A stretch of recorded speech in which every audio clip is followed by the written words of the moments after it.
Welcome back to Refocused Radio. Today, we are truly honored having another special guest today. And man, if you are here for something to not just inspire you, but to empower you, we have a perfect guest for you today. When it comes to an epic adventure novel marked by profound resilience, unwavering faith, and incredible global impact, we have Marnie Swedberg. She is an international leadership mentor.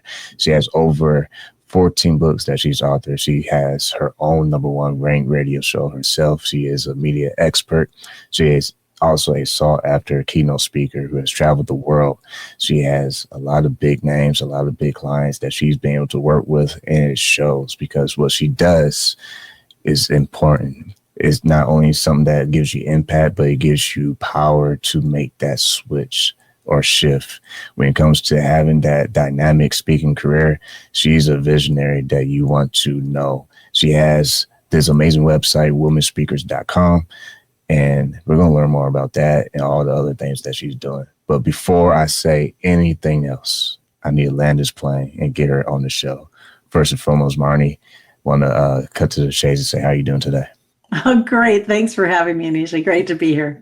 I appreciate your time. I have probably 4 more paragraphs to go through, but I don't want to read all the paragraphs. Thank you.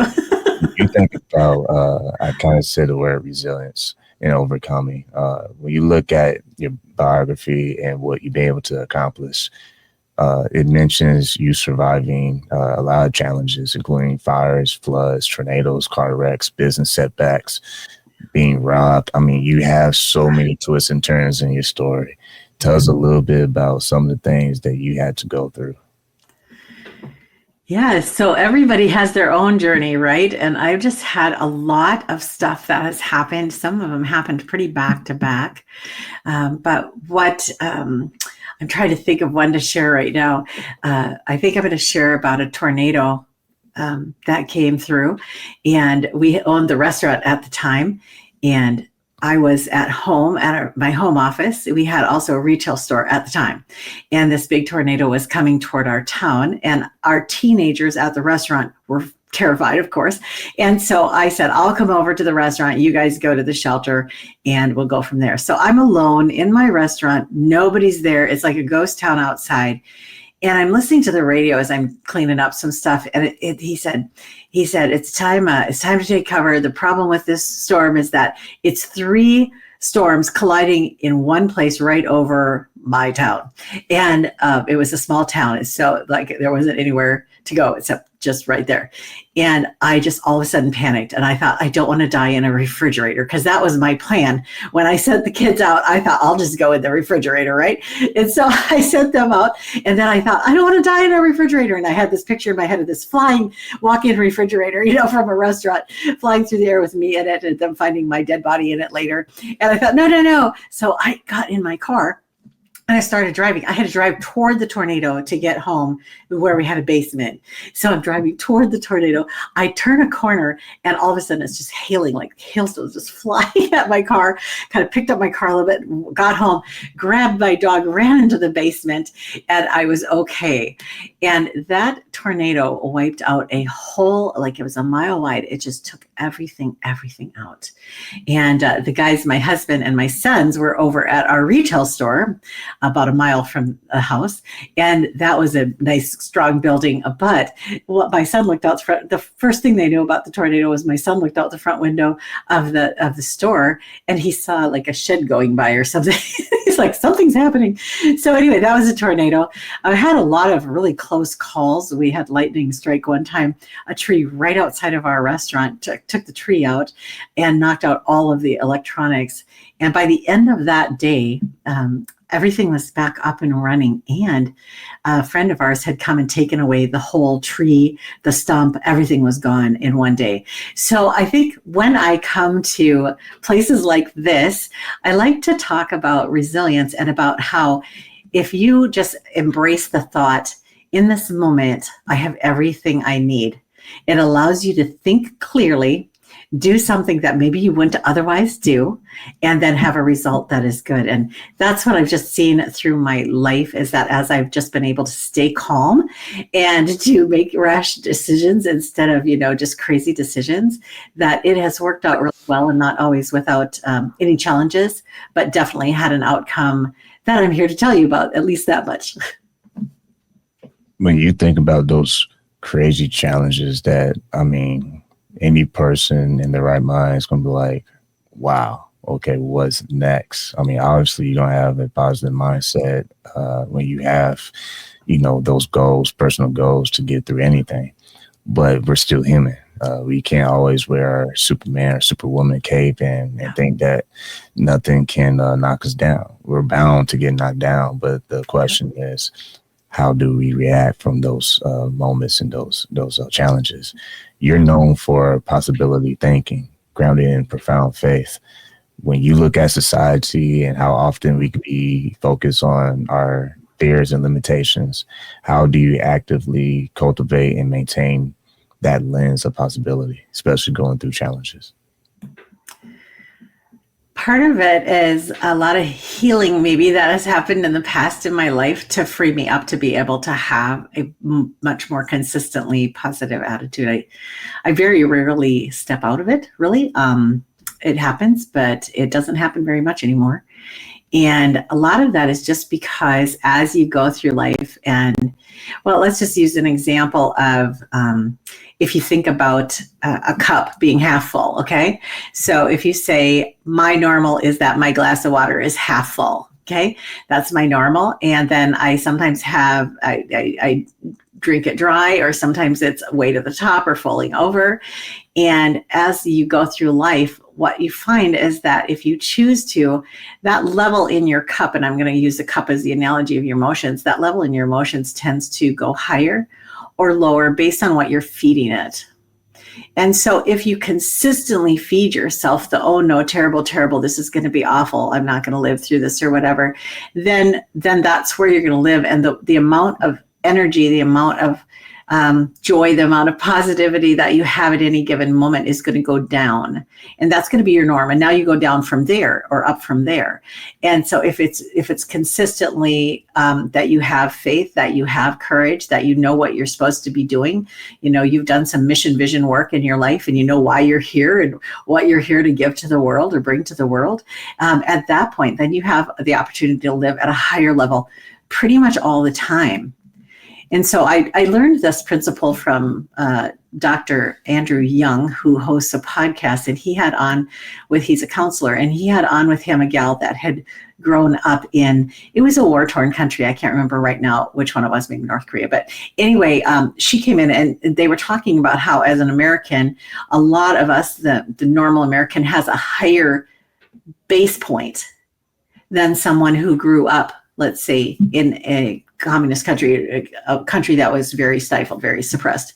And so for her to have her high was not coming up to our maybe low. That's how she was experiencing life, at that much lower of a level. But you guys listening to me, wherever you are around the world, whatever your circumstance is, the goal isn't to focus on where your level is right now, but to say what I'd really like is I'd like to experience more life, more love, more light, more joy in my life. And you do that by focusing on the things that are good. And I like the plaque that says there is always, always, always something for which to be thankful.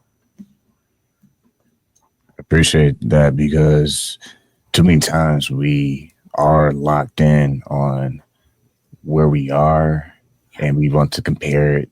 And it's easy to do. I'll be the first one to raise my hand. It's so easy to compare yourself to someone who looks and appears to be better off than you, or achieving more than you, or just something more, right? Compared to what you have. When you look in the mirror, you're like, well, gee, when's my time? How many of us can be honest, say we had those hard discussions in our prayers, if you will, hey, God, it's me again. I've been doing this for a while and I've been working so hard, and so seems like they just skating by and it's easy street.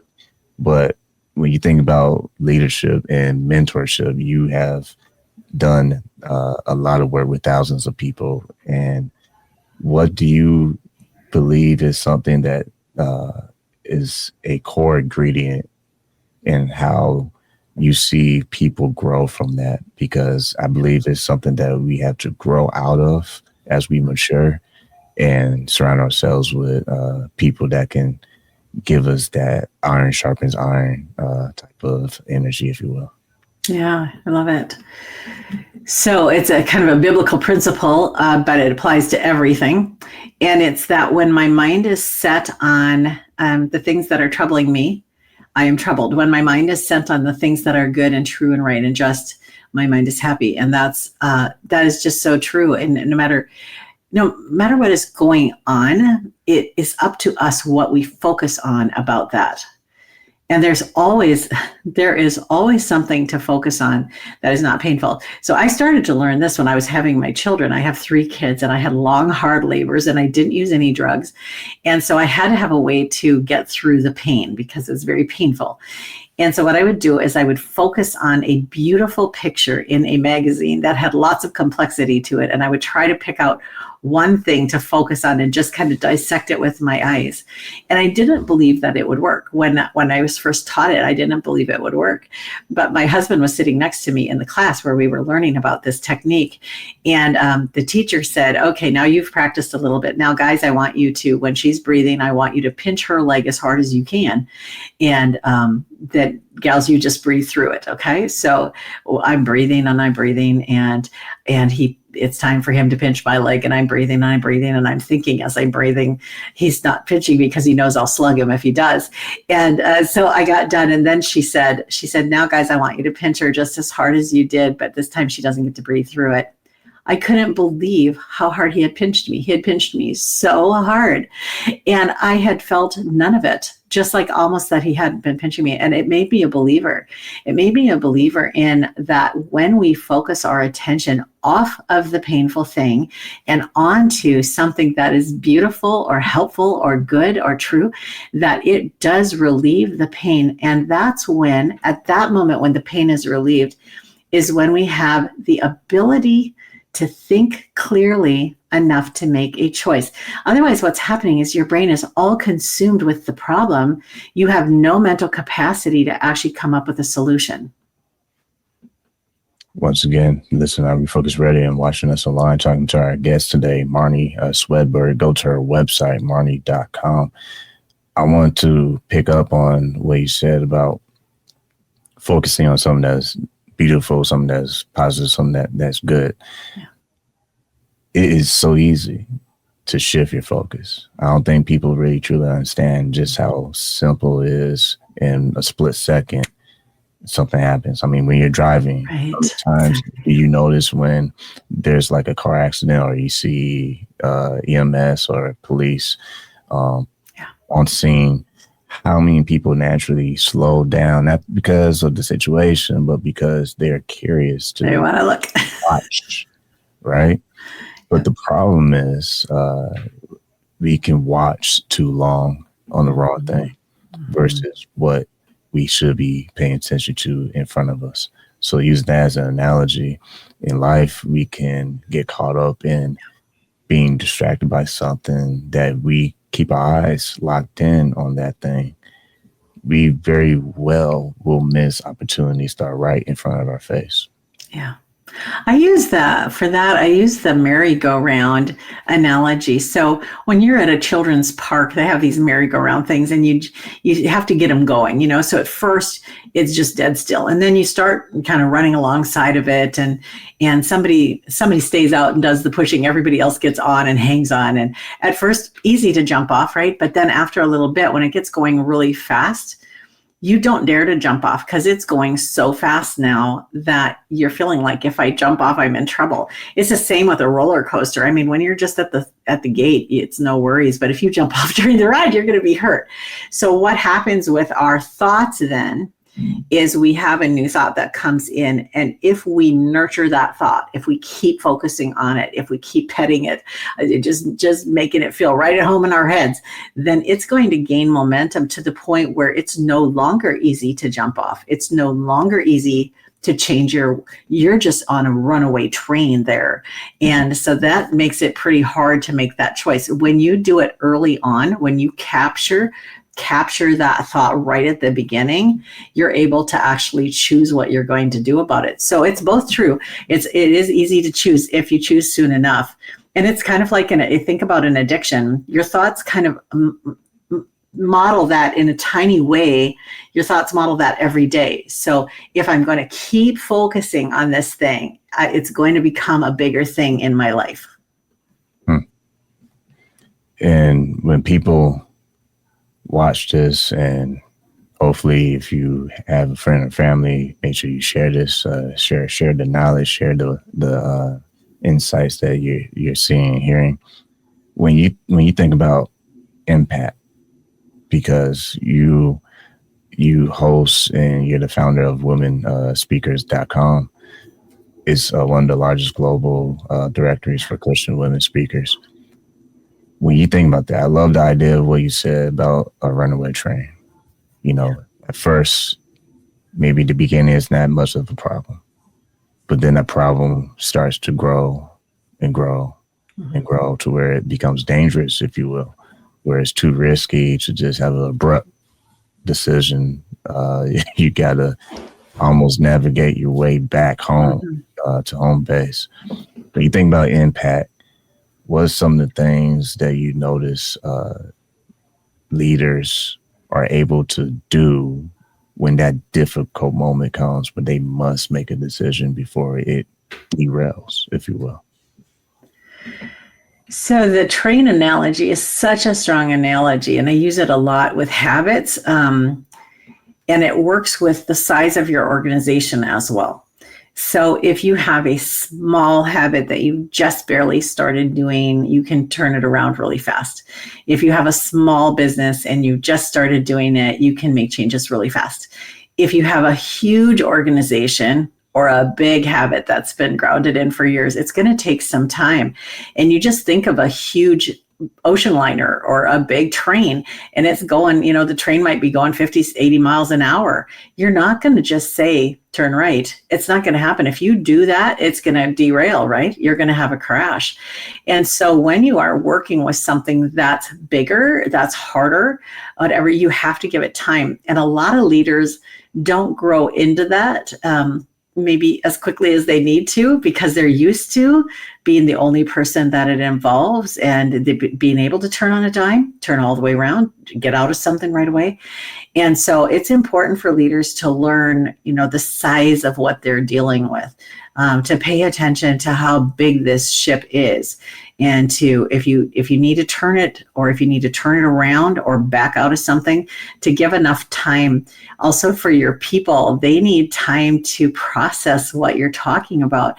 If you're going to make a massive change, you can't just announce it on a Monday and expect everybody to be on board by Monday at 10 in the morning.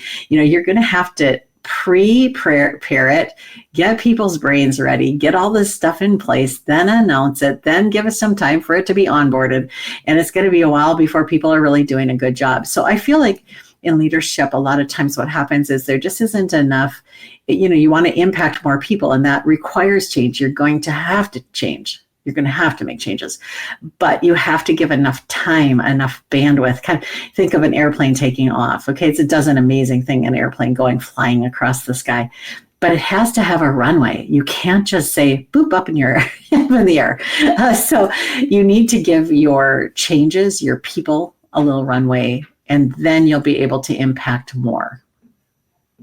And what I'm getting from that is something that always comes up in the show, and that's preparation. Because if you are in the spotlight and it's time to perform, time to display what you've been working on, all that kind of depends on what was the prep beforehand. How did you prepare mentally? How did you prepare, taking action, if you will? Kind of touched on that for our audience, because you have spoken to diverse audiences around the world. and different cultures, different, personalities. How do you see that being something that not only can people learn, but they can appreciate?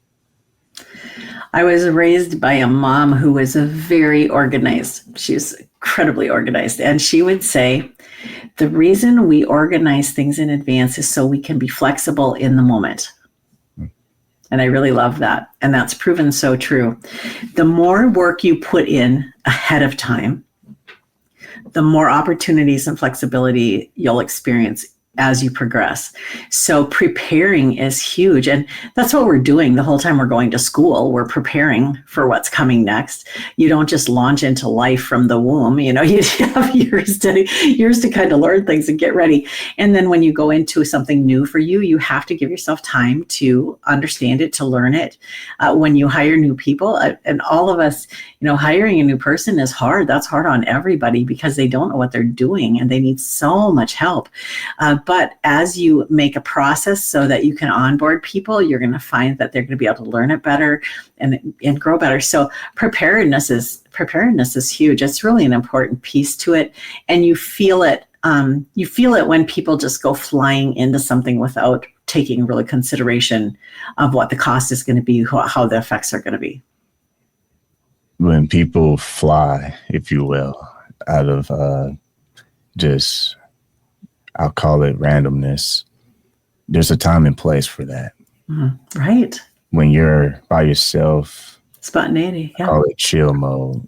Yeah. It's not going to be a problem. Mm-hmm. But if you do that in a public setting, it may not be great unless you're doing improv, jazz or something. But right. Preparation is kind of like prerequisite courses before you get to the next course. You usually can't take the more professional level course until you have mastered the prerequisite in college. But when you think about that from a business lens, what's some of the things that you help your audience to understand through looking through the lens of reaching different milestones and levels in the professional world business? Yeah. I personally just continue. If you can be a lifelong learner, that's just going to aid you so much. If you just see yourself as someone who's always learning, and once you get done learning something, you start learning either the next level of that or else something else, and you just continue to find a lot of joy in the learning process, that's going to help you a lot. When we bought our restaurant, we had never owned a restaurant, and we had some large lessons to learn. Things that did not go at all the way we thought they would go. And some of them were thousands of dollars of lost money.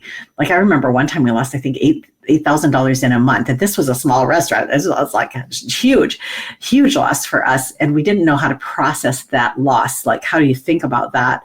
We thought it was going to work, what we were trying. And so what we decided to do is we decided to actually call them college credits. And if it would have been, at a big college, maybe it would have been $1,000 a credit. So we said that was an 8-credit lesson. That's what we just learned. And we don't have to ever do that again. Going into it, we learned some things that we could watch for before we made a similar mistake in the future. And actually, you just have to reframe it. So that felt terrible. That felt terrible to lose that much money, especially because we were looking at it as a money maker. And so not only did we not make the money we thought, but we lost money. But when we reframed it, it allowed us to go forward with courage to try new things in the future and not say, well, I'm never trying anything new again because I might lose my shirt. Well, you just have to figure out a way to put it in your mind, and reframing is huge. Your show is called Refocus.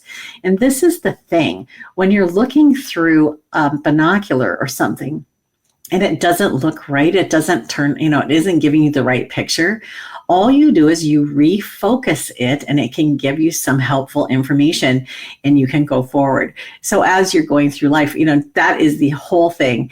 If you are in a business, if you're in a situation where you need to take risks, and it is risky, and you lose money or whatever, you have to have a way to look at it that doesn't say, it's the end of the world. This is a doomsday scenario. It's never going to work. We might as well just close down right now. Don't go there. Reframe it, refocus, and get going. The coaching that I do at Marnie.com is called Courage and Clarity Coaching. Because when you have clarity, but you don't have courage, you just are sitting still. You can't move. You can't get yourself to move. But when you have courage and you don't have clarity, now you're just running around like a chicken with its head cut off. You just don't know which direction to go. And you're just not, you're just looking crazy. So when you put them together, when you have the courage and the clarity, then you become more like a laser beam, and you're able to actually slice right through the stuff that was preventing you from moving forward. And you're able to actually accomplish what's in your heart to do. So that's what I always just encourage. If you want to impact more people, get very clear about what you're supposed to be doing. And when I think of impacting more people, what you do is you find a service to offer that people need and will pay for. That's basically, if you're going to grow a business, you have to have something that people need and want and will pay for. And if you can do that, you have a much greater chance of success than if you're just doing something because you love it. And you should love your work. I love my work every day, but you need to find something that you can love, that other people need and have the ability to pay for. Once again, listen, I'm Refocused Radio and watching us online, talking to our guest, Marnie Swedberg. Go to her website, Marnie.com. And closing, I do want to hit what you said moments ago about clarity and courage. I think that is the two things that you carry with you as you are continuing to push yourself and grow in life. Because I think a lot of times, like, for example, we're doing this show right now. Our audience, they love when you get, I always say, cut to the chase. They love when you get to the point. They love when you have that clarity of what you're trying to say in your message, because they can spend, a lot of time trying to figure out where you're going, but then they swipe away or they exit out and go to something else, because that is the focal point of what we are as humans. What are you offering? What are you providing as value? And without purpose, I love what you said about running with your head cut off, because it's so easy to do. We make life so complicated, but a lot of times we just have to pause and say, okay, something's clearly wrong. Let's figure out why before we continue and move forward. Right.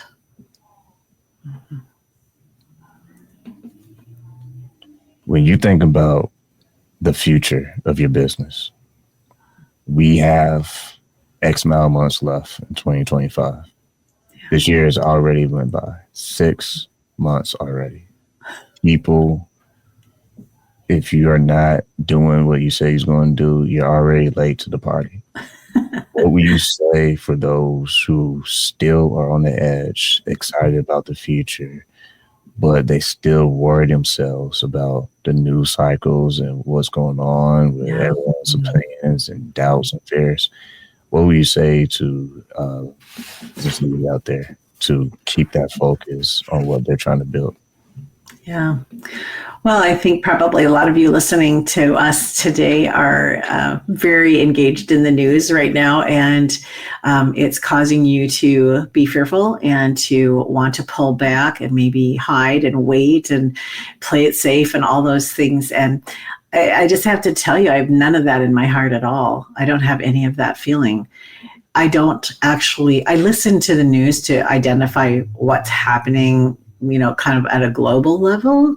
But mostly what I know for sure is that I can't understand most of what's going on in any way that I could have the ability to affect it.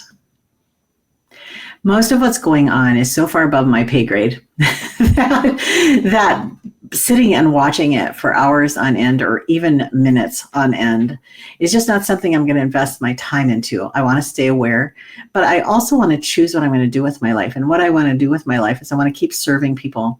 I want to keep connecting people. I want to keep raising people's water level. If we go back to that first, description, and I'm just going to tell you, if you just keep consuming things that are negative and that are just fear, the news is not actually, the news should not be called the news. The news should be called the worst things that we can gossip about today. That's what the news should be called, because it's not the news. There's a whole bunch of news you're not seeing. You're not seeing all the important news. You're seeing a few things that they thought will capture your attention in a way that your fear will hold you to their channel longer. That's what they're sharing with you. You're not getting the full story. You're not getting the truth, and you don't have to let them decide how you think about it. I just had this thought earlier today. There's so much going on in the news, and I could just sit and watch it too. I'm just like, I'm human too. I could just sit and watch it, just let it just come in and just overwhelm my thoughts. And I just thought, but why would I want to? Why would I choose that? It's a choice. So I'm just not choosing that, and I'm just having a fantastic day. And I'm just going to say, if you read my bio, I have been through enough hard stuff to know that every day won't be fantastic. And that if there is some kind of a big thing and it affects me or people I love, that we're going to get through that too. And if we die, then we do the next thing after that, which is for me, go to heaven. But I just know it's going to be okay. And so with that courage and with that confidence, I just clearly walk forward. And I challenge you, if you are too scared to walk forward, what are you looking at? Because it's not the whole story what you're getting on the news. You're only seeing the most explosive type of things that is going to trigger you and your brain to not get out of it, to not let go, to just keep watching and watching and watching. It's a plan, and it's not good for you. The last thing I would say to that is, if you don't like where you are, maybe it's time to change your direction. Right. Don't keep doing the same things, hoping for a different result, right? Yeah. Because eventually you're going to get tired eating that cold oatmeal. Mm-hmm. You're going to say, what am I doing? Yeah. And that's what it takes sometimes. You have to wake up to the fact no one's coming to rescue you.